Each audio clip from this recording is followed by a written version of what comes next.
It was mid-2016, and I was knee-deep in my second year of high school. But this wasn't your average high school experience. Oh no. Picture this. A sea of teenagers in crisp military uniforms, marching in perfect formation. Welcome to my world, the military police high school. Now, you might think the uniform would level the playing field, make everyone equal. But let me tell you, even in a place where we all look the same, there was always that one person who stood out for all the wrong reasons. Enter Vanessa, my own personal nightmare. Vanessa was, well, imagine if Regina George joined the military. She had it all: money, looks, and an attitude that could cut through steel. And for some reason I couldn't fathom, she had decided that I was public enemy number one. Hey, loser! Vanessa's sickeningly sweet voice echoed down the hallway. I tried to walk faster, keeping my eyes on the polished floor. I'm talking to you. I could feel her eyes burning into the back of my head. My heart raced, and I clutched my books tighter to my chest. Just keep walking, I told myself. But Vanessa wasn't one to be ignored. She sidled up next to me, her uniform somehow looking more like a fashion statement than the rest of ours. You know, she drawled, twirling a perfectly curled lock of hair around her finger. Just because we wear the same clothes doesn't mean you'll ever be on my level. I bit my lip, trying to hold back the tears that threatened to spill. Why me? What had I ever done to her?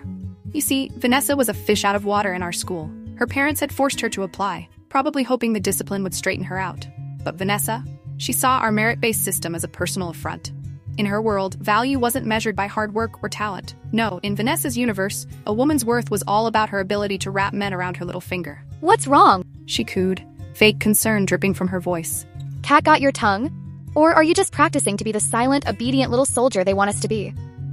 I quickened my pace, praying for the bell to ring, for a teacher to appear, anything to escape this torment. But as I rushed away, I could hear Vanessa's laughter echoing behind me. A chilling reminder that in this uniformed world, she had found a way to stand out, by pushing others down. As I ducked into my next class, I couldn't help but wonder, how long could I survive in this battlefield disguised as a high school? Little did I know, things were about to get a whole lot more complicated. As the days wore on, Vanessa's tactics evolved. She wasn't content with just tormenting me anymore. Oh no, she had to spread her misery around like some twisted form of charity. I'd watch as she'd sidle up to other girls, her voice dripping with false sweetness, only to leave them in tears moments later. But me? I was a different story. You see, beneath my emo exterior and behind the curtain of my unruly black hair, I was fighting battles Vanessa couldn't even begin to comprehend. Undiagnosed OCD, anxiety that felt like a constant swarm of bees in my chest, intrusive thoughts that ricocheted through my mind like pinballs. Oh, and let's not forget the lovely cherry on top, auditory hallucinations. So when Vanessa tried her usual tricks on me, it was like throwing a match into an ocean. I just didn't react. And let me tell you, that drove her absolutely insane. What's wrong with you? She hissed one day, cornering me by my locker. Are you deaf as well as dumb? I just blinked at her, my face a mask of indifference. Inside, my thoughts were a chaotic tornado, but years of dealing with my own mind had made me an expert at keeping calm on the outside. Whatever, I muttered, shouldering past her. Little did I know, Vanessa's reign of terror was coming to an end. As our second year drew to a close, whispers started circulating. Vanessa's grades were in the gutter, and her parents had had enough. She was being shipped off to some fancy private school where they hoped she'd finally shape up. But Vanessa? She saw this as her last hurrah. With nothing left to lose, she ditched all pretense of subtlety. That last week was a hurricane of insults, each more bizarre and cruel than the last. Hey, freak, she called out during lunch on her final day. Bet you'll miss me when I'm gone. Who else is going to remind you daily what a pathetic loser you are? I turned to her slowly, a small smile playing on my lips. Because you see, I had a secret. I knew exactly where she was going. The school, the grade, even the classroom. And as I watched her strut away for the last time, all I could think was, patience. Just you wait, Vanessa. This isn't over yet. As the school doors closed behind her, I felt a weird mix of relief and anticipation. The daily torment was over, sure. But now the real game was about to begin. As the final bell rang on Vanessa's last day, the air was thick with tension.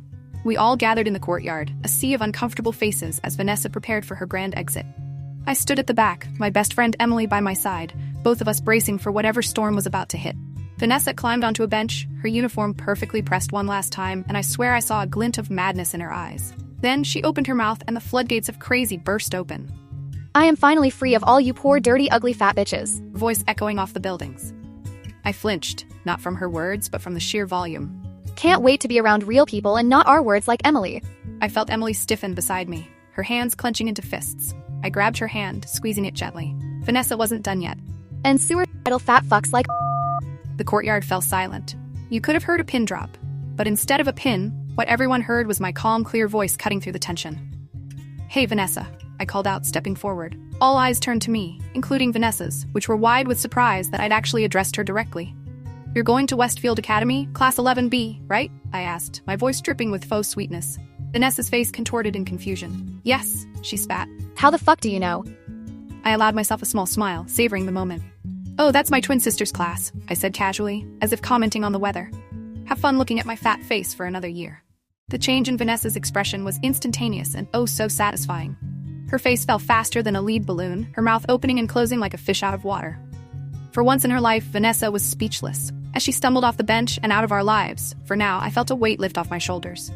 The daily torment was over, but the game? It was just beginning. Over the next year, my sister became my unwitting avenger. She didn't have to do anything special. Just exist in Vanessa's orbit, a constant reminder of her past cruelty. My sister, blessed with the same ability to give zero fuck that I had, became Vanessa's living, breathing karma. Every time Vanessa saw my sister, every time she had to interact with her, I knew she was remembering her final cruel words. And the best part? There was absolutely nothing she could do about it. As I finished my final year at military school, I couldn't help but smile at the thought of Vanessa, trapped in a classroom with my doppelganger, forced to face the consequences of her actions day after day. Sometimes karma doesn't need to strike like lightning. Sometimes it's the slow, constant drip of reminders that really drives the lesson home.